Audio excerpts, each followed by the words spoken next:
My name is Robert, and I'm a hard-working single father who raised my son, Dexter, with all the love and care I could muster. Dexter was the center of my world, especially after his mother abandoned us when he was just a toddler. I worked tirelessly, holding down 2 jobs to keep our family afloat and provide everything Dexter needed. Times were tough, but I never once regretted the sacrifices I made for my son.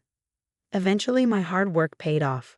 I received a significant promotion at one of my jobs, and financial stability became a reality. This allowed me to quit my other job and save enough to purchase a house, a symbol of our success and a place we could call home. I felt indescribable joy at finally being able to spoil my son, and spoil him I did. Since it was always the two of us, Dexter and I shared a very special bond.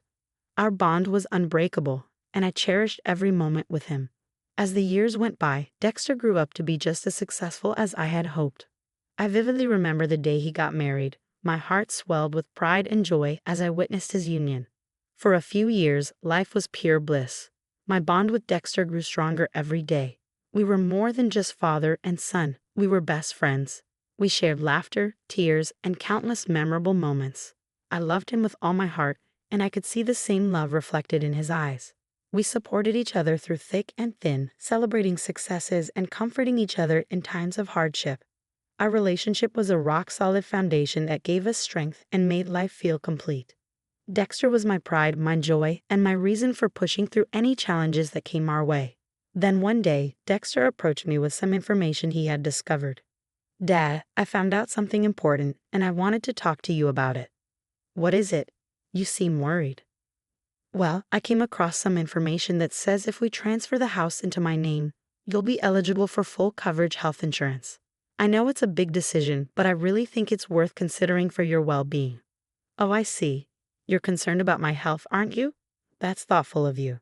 "Of course, Dad. You've always been there for me, and I want to make sure you're taken care of too. This way we can have peace of mind knowing that if anything happens to your health, you'll be covered." "Thank you, Dex. It means a lot to me that you're looking out for my best interests. Let me take some time to think it over, okay? It's a big decision to transfer the house, and I want to make sure I fully understand the implications."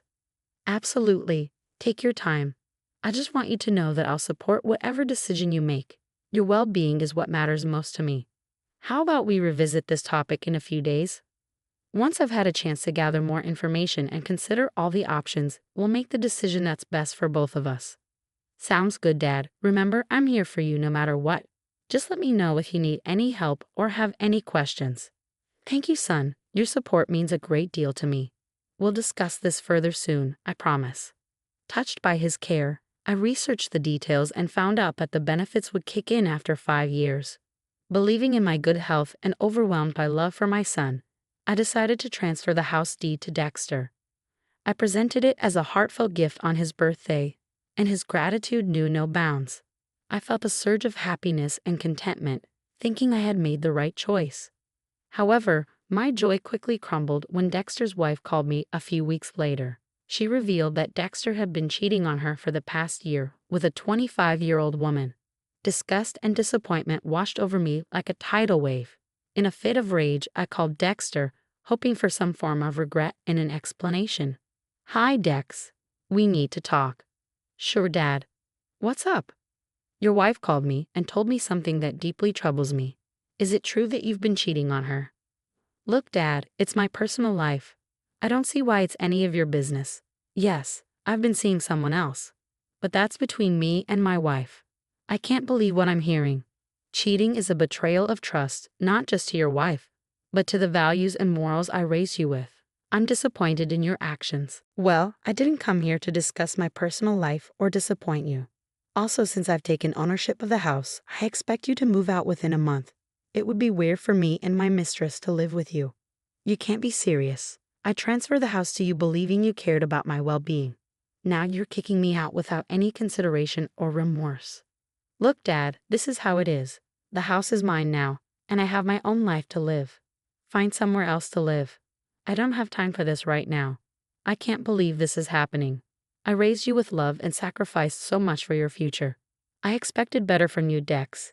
Is this how little our relationship means to you?" "Relationships change, and right now, this is what's best for me. I suggest you start packing and figure out your living arrangements. I can't believe this is how you treat your family. I never imagined you'd become so heartless. Fine, I'll find a new place, but remember, blood ties can't be severed, and trust once broken is not easily repaired. Save the melodrama, Dad. It's just a house. You'll find somewhere else to live, I'm sure. Goodbye. I had no control over the house, and with a heavy heart, I had no choice but to leave. My heart shattered into a million pieces as I packed my belongings and left the house I had worked so hard for. The pain of betrayal ran deep, and I couldn't fathom how my own flesh and blood could kick me out without remorse. It was a blow that struck at the core of my being. The knowledge that Dexter had married his mistress only intensified the agony. It made me question my abilities as a father. Did I not raise him well enough? Did I fail to instill in him the values of loyalty and respect? Doubts crept into my mind, feeling my anguish. Seeing Dexter move on so easily, building a life with the very person he had cheated on his wife with, was a dagger to my heart. It felt like the years I spent nurturing him, sacrificing for him, and loving him unconditionally were all in vain. I couldn't help but wonder where I had gone wrong. The pain of being discarded, replaced, and forgotten by my own son was almost unbearable. I struggled to make sense of the situation, grappling with a mix of emotions: anger, sadness, and a profound sense of loss. The wounds inflicted by Dexter's betrayal continued to fester, leaving me emotionally scared. Cutting off all contact with him was an act of self-preservation. I needed distance to heal, to find some semblance of peace amidst the chaos. In the years that followed, I fought to rebuild myself, to find solace in the knowledge that I deserved better. The pain of Dexter's betrayal never truly disappeared, but with time, I learned to carry it with grace and dignity, using it as a reminder of the resilience within me. 4 years passed, and just as I began to heal from the pain, the mistress, Jenna, showed up at my door. She introduced herself as Dexter's soon-to-be ex-wife. That made me raise an eyebrow. She told me she would love to explain further and asked that she could come in. I was a little apprehensive at first, but my curiosity got the better of me. I wanted to know what she meant by ex-wife. I invited her in and grabbed her a glass of water. We settled down on separate armchairs, and I asked her to explain what she meant. While doing a deep clean of the house, I stumbled upon a photo album from Dexter's previous marriage. When I confronted him about it, he admitted that he was married when we started dating. I was shocked. How could he deceive me like that? He didn't tell you? Wow, I thought you knew. I can assure you I had no idea. Well, I'm sorry that he deceived you like that. Naturally, I needed some space to process everything, but Dexter begged me not to leave him. He even confessed that he deceived his father just to be with me. That was the final straw. I couldn't stay with someone who would not only defraud his own family, but also continue to deceive those he claimed to love. I understand your anger, Jenna. I completely share your sentiment. But what exactly does this have to do with me? Why did you come here? I want to seek revenge, not just for myself, but for you too. We both deserve justice and a chance to regain our dignity. Together, we can make him face the consequences of his actions. I appreciate your concern and offer to help, but revenge, is that really the answer? I don't know if it's the right answer, but it's an answer. Dexter needs to learn the consequences of his actions, especially his hurtful ones. You're right, Jenna. I appreciate your determination and willingness to support me. Let's make him realize the magnitude of his wrongdoings and ensure that he doesn't continue to hurt others. I'm glad you're on board. Together, we'll show Dexter that he can't manipulate and deceive the people who love him without consequences. With her expertise as a real estate agent, Jenna unveiled a plan to target Dexter's vulnerabilities. She revealed that the transfer of the house while I was still alive had led Dexter to pay higher property taxes, nearly depleting his funds. They relied solely on Jenna's earnings to survive. Furthermore, since they hadn't signed a prenup, half of the house's value was entitled to her as marital property. Jenna had already served Dexter the divorce papers, and he quickly realized he needed her support to stay afloat. In desperation, Dexter offered to sell his share of the house to Jenna. This is where I entered the picture. I have a proposition for you. What if I sell you the house back at the same rate I bought it from Dexter? What? Jenna, are you sure? Absolutely. But why would you do that, selling it back to me for a fraction of its original price? I'm truly sorry for being the reason you were kicked out of your own home. I want you to have back the house that you've worked so hard for, Robert. It's the least I can do to make amends for the pain and suffering you endured. I don't know what to say. I'm overwhelmed with gratitude. I can't begin to express in words. You really don't have to do this, but I appreciate your kindness and consideration. You deserve to have your home back. It's important to me that you regain what was rightfully yours. You've been through so much, and I want you to heal and find some sense of justice. Thank you, Jenna. Really, your gesture means more to me than words can express. I accept your offer with deep gratitude. We'll work together to make things right again. With our alliance forged, Jenna and I delved deeper into our plan for revenge against Dexter. She took charge of collecting evidence, meticulously gathering proof of his infidelity. Once Jenna had a solid case against Dexter, she took matters into her own hands and sent the evidence to his bosses. Their workplace had strict rules regarding ethical behavior, and infidelity was a breach of trust they couldn't overlook. The consequences were swift and severe. Dexter was terminated from his job. The satisfaction I felt was bittersweet. While revenge may not have been the ideal path to healing, seeing Dexter face the repercussions of his actions brought a small measure of justice. It served as a reminder that one could not escape the consequences of their choices, no matter how powerful or untouchable they may feel. Jenna's strategic move not only stripped Dexter of his employment but also left him in a vulnerable state. Now, Dexter found himself homeless and jobless, the consequences of his actions crashing down upon him in his desperation. Dexter reached out to me, seeking refuge. He recounted his miseries, hoping I would offer assistance. "Dad, I'm in a tough spot. I'm staying with a friend right now, but I can't stay here for much longer. I don't have anywhere else to go. Could you help me by letting me stay at your place? I know things are hard for you right now, but it's not easy for me to welcome you back so soon after what happened. I just bought the house back from Jenna, and your betrayal still hurts." "You bought the house back? Why would you do that?" "Because she recognized the importance of this house and the hard work I poured into buying it the first time, better than my son did." "Oh, you're being unfair. It's where I grew up, and I feel like I should have the right to be there.